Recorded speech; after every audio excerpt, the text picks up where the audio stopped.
Freedom Flynn here, Elected Freedom, and what I'm going to do is just show you real quick beat matching with the Torq Xponent and the Torq software from M Audio. I'm going to just give you a real quick run through, and this should help anybody out that wants to beat match or blend a couple of songs or tracks together. The first thing I want to do is give you the tracks. What I'm using here in Deck A is I am using Super Jam Flow Dynamics Remix. Alright, and in the second track, or in Deck B, I have got the Community Funk Deadmau5 Remix. Alright, so Deadmau5 I'm mainly going to use for the beat, because this is a really kickin' beat, as most Deadmau5 tracks are. And then the Community Funk is, or I'm sorry, and then the Super Jam is going to mainly be for the vocals and for the sounds. So what I want to do first of all is I've got two different BPMs. In Deck A here, the Super Jam is running at 120 BPM, and the Community Funk is running at 128. So obviously if we play those together, we're going to be way off, and that just sounds very bad. So we don't want to run that way. Alright, so first thing I want to do is tell you a very important key feature on the Xponent is this lock button right here. Now what this lock button does is that will adjust your tone with the BPM. This is very important for sound quality and very important to make sure that aesthetically the track sounds well when you adjust the BPM. So first I'm just going to play real quick for my first cue point at 120, and I'm going to bump it up to 128 without the lock on, and then I'm going to do the same thing again with the lock on, and then I'll trigger it on and off so that you can hear the difference. So we're running at 120 now. Let me bump it up to 128.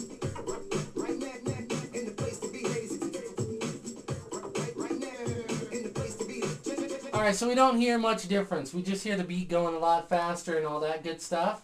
So let me go ahead and put the lock on and repeat the same process. Let me bump it up to 128 now.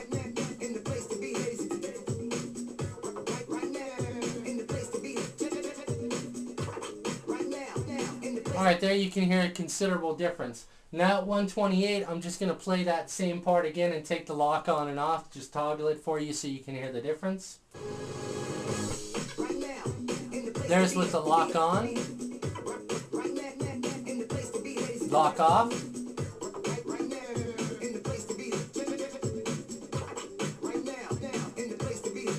lock on. Alright, so you can hear it gives you a much better sound. Very important thing, make sure that you have that lock on whenever you're going to make adjustments. Now I do have a couple of cue points set here. I do not use these buttons down here for my loops. I manually loop those, and I'm going to beat match these. I'm going to do some manual loops throughout it. So these I've changed to my samples. Watch my video on using Torq and the Xponent, samples and loops with Torqs and the Xponent, and you will see that I've changed my MIDI mapping there. One other important thing I did, since I do not use the X and the minus sign to then trigger my QS1 or QS2 assigned loops down here, or my samples I should say, I have changed it so I can easily set my cue points by hitting the X button. So if we wanted to set my cue point 2 here, I just press X and then I press 2 and I've got my cue point set. And that's very, very helpful. So let me go ahead and just mix these together so you can hear the beat matching. Now I'm at 128 on both sides. I have my tone lock on. And let's hear how this sounds together. Start with Deck A. I'm going to bring in the Deadmau5 beat here in a moment.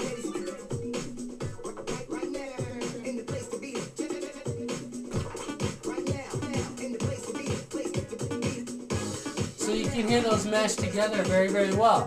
If I want to loop now my Deadmau5 in Deck B,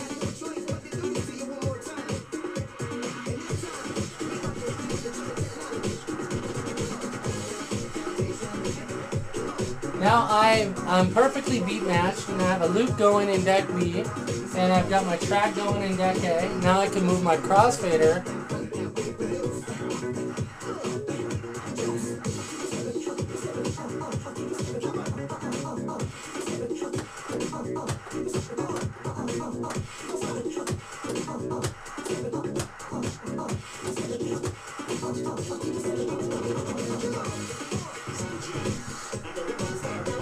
Now I can let the loop go over here, and you'll see that I'm staying in sync the whole time up here.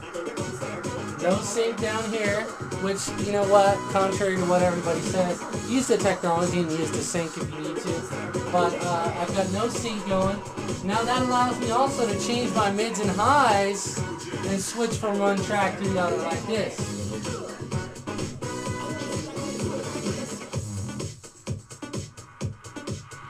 Now that's obviously just deck B going over here. Now if I want to bring back in deck A, I'll just change my mids and highs back up.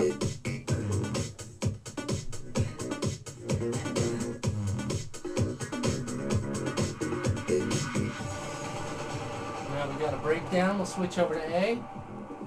We'll bring in Xponent 2 here. Now when you analyze your files in Torq, you'll notice that you'll get these lines. The short lines are intermediate counts. The thick lines are count 1. Always bring your beats and your other track in on 1 and take it off on 1. So here we go, let's bring it in. Totally matched up again. Now let's switch it up with the highs and mids.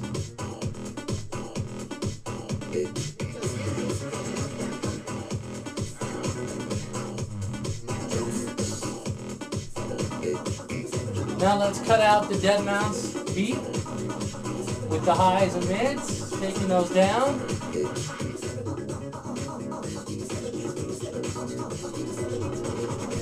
Now let's bring it back in.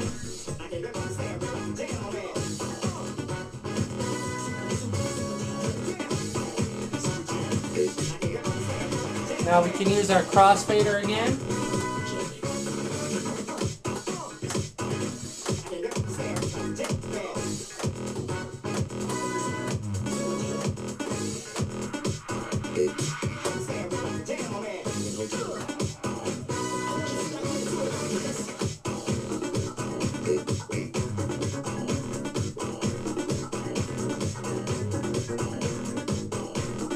And that's beat matching.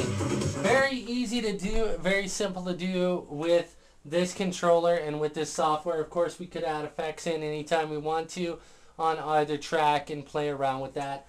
Now, another thing I want to show you just real quick is setting the loops and then shortening those loops real quick to give you an effect.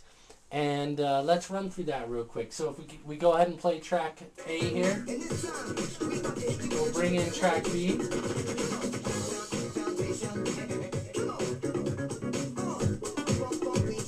Now we've got our beat on track B, song on track A. Let's throw it in the middle, and let's go ahead and create a loop here.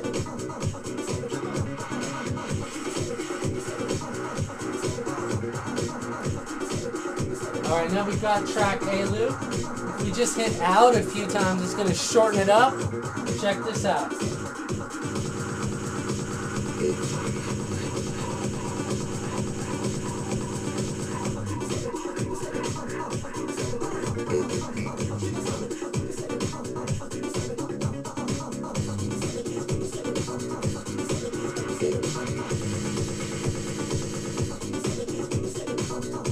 And there you go. Beat matching 101 with the Xponent and with Torq. Let me know if there's any other tutorials you'd like to know about this software and this controller.